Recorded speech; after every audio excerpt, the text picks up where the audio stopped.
I've been into classic cars for quite some time, mostly because I worked out that I could spend money on cars and they're worth more than what I spent on them in the first place. Not just pouring money down the drain, which I've always found with new cars. Brings me to my latest project, which is the Alfa Ferrari. So I actually found this old 1973 Alfa Romeo 105 that was left abandoned under a tree. Somebody had started the project years ago and sort of stripped it out, but it was boxes and it was rusty and green and really a mess. So I took it in and started this crazy project with the goal to build my sort of ultimate neat resto mod.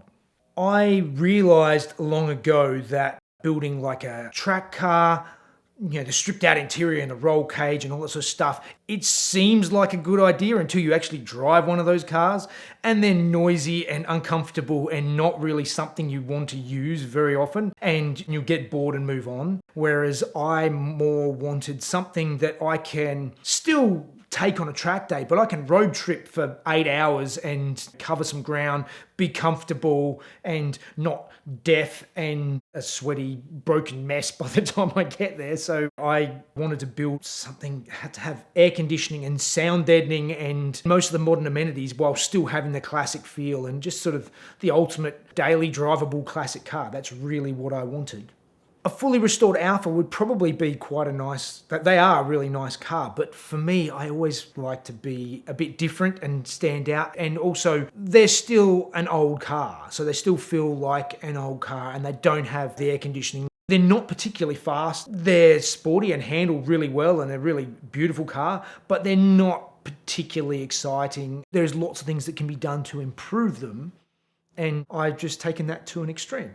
I was sort of thinking about the engine and where to go and what to do with it. And actually it was with a previous project where I just finished rebuilding an old air-cooled Porsche 911 engine and realised how hideously expensive it is and how much of a terrible value for money horsepower. It's hideously expensive. And one of my friends who actually ended up putting an LS engine in an old 911 mentioned how cheap Ferrari engines were. And I'm like, sure, they're cheap. And I actually looked and I'm like, okay, they're actually quite affordable. I could easily spend that much or more rebuilding the original Alfa engine to get a Ferrari engine, which in the end I bought was a 2000 model Ferrari 360 engine with 27,000 kilometers. They're really reliable engines. There are other things on the Ferrari 360s that give people troubles, but not really the engines themselves. They're pretty robust unit. There was a wrecker in Australia who actually had an exotic car wrecker who does everything you can imagine. They had a wall of engines, probably 50 meters long by 4 engines high,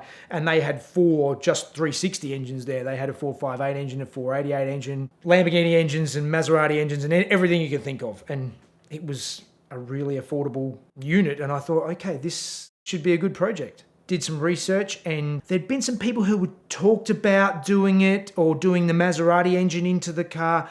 As far as I could see on forums and things like that, nobody had actually gone through with it. It even seems like they'd started, even bought some of the bits, but nobody had finished it. And I thought, okay, this is a project I can try and sink my teeth into, and I don't have a background in any mechanical of any kind. I just thought I could learn as I go, and it was definitely a steep learning curve. My plan was to use as little Ferrari components as possible to basically save money. Like, I don't use a Ferrari transmission. Obviously, that would be difficult being a transaxle. I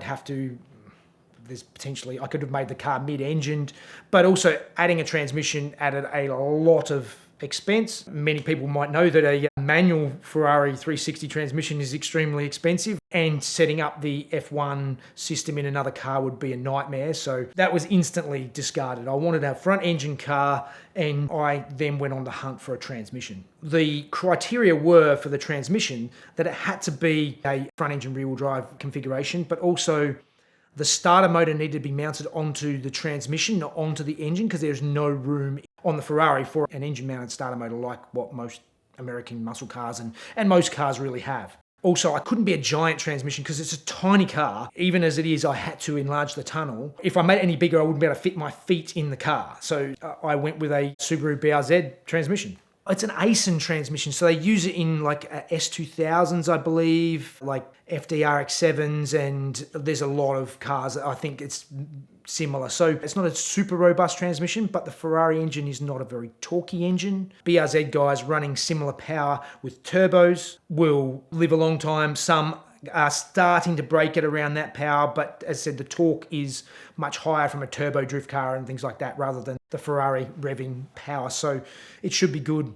And if it dies, there's gear sets available. And the transmissions are dirt cheap and commonly available, so that made it a good option. A big thing was the adapter plate to fit the transmission really was one of the most difficult things, because the Ferrari is unique in the fact that it's a dry sump engine. The oil tank sits on top of the transmission and the oil goes internally through the transmission and through the bell housing, just with an O-ring in the bell housing. So when you bolt it up, if you disconnected the Ferrari transmission without dropping the oil, all the engine oil would just drop out from that. So I had to make the adapter large enough to have a redirect so I could make a custom dry sump oil tank, which I had to make to sit behind the front wheel between the outside of the body and the door, basically.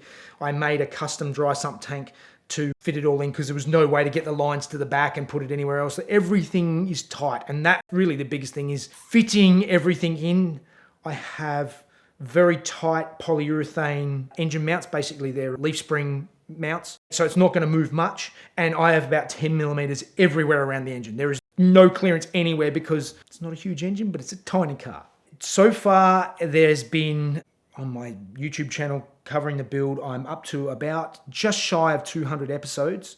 And there is 2 to 3 days of work just in the garage on the car per episode. So I do a weekly episode. So it's very, very time consuming. And also I'm trying to build it to a very high level. So I have a motto that I often say is, if it's worth doing twice or even 3 or 4 times, because I just keep going till I get it right. Because my thing is that I want to learn how to do new things.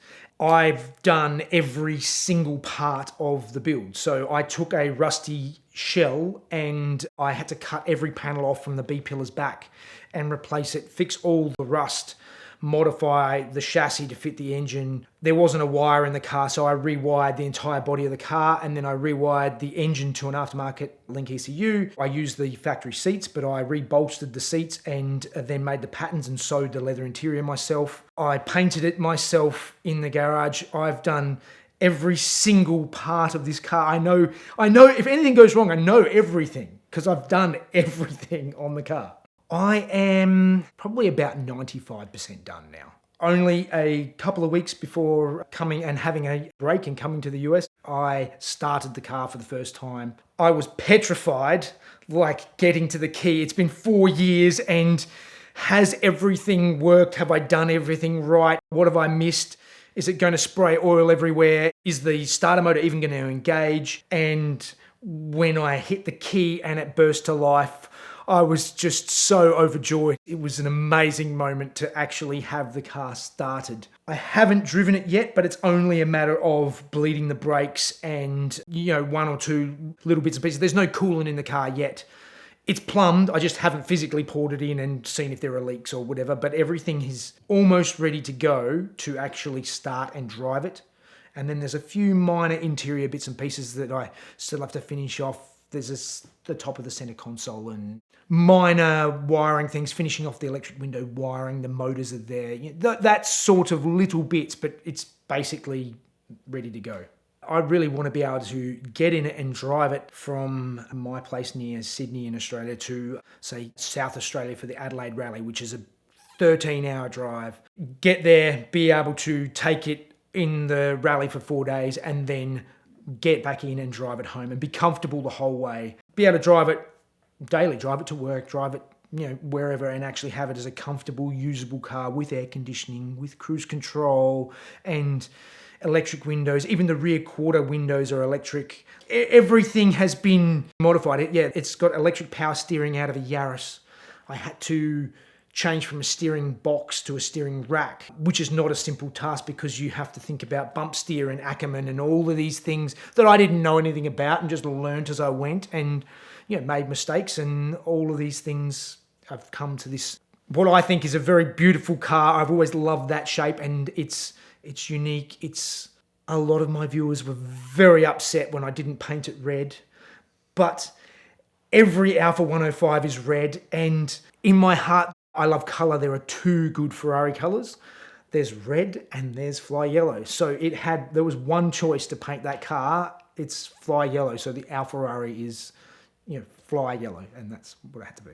At least a few weeks away from having it running and driving, and I'd say a couple of months at max to finish the trimming to my standard and the wiring and things like that. At the moment, it's a mess of everything because I'm not trained in anything. So I'm doing the whole lot, and I know there's still going to be things that I'm not quite happy with. I'm going to tweak and make it right. And it's not the way to make the most successful YouTube channel, but it's the way to build a car for myself. And I sort of strive for building a excellent quality vehicle rather than just something that I can slap out quickly and get views on YouTube and then move on. It's got to be a beautiful car that people can look at. Still not perfect, but it's as close as I can make it. And my skills over the years have gotten better, and this is where my level is now. This month we've got our 2 best deals ever back from Glossit. We've got their DIY ceramic coating kit, which is a $210 value including their graphene ceramic coating plus a bottle of their ceramic detail spray, which makes the application so easy an idiot like me can do it in my own garage. That's a $210 value for just $69.99. Or, if free is the better price, you can get a bottle of their award-winning detail spray for free. Just pay the shipping and handling. We've had to limit that, so I don't know how many are left, but check the links in the description below and find out which you can get. Either way, you're going to get some great Glossit goodness.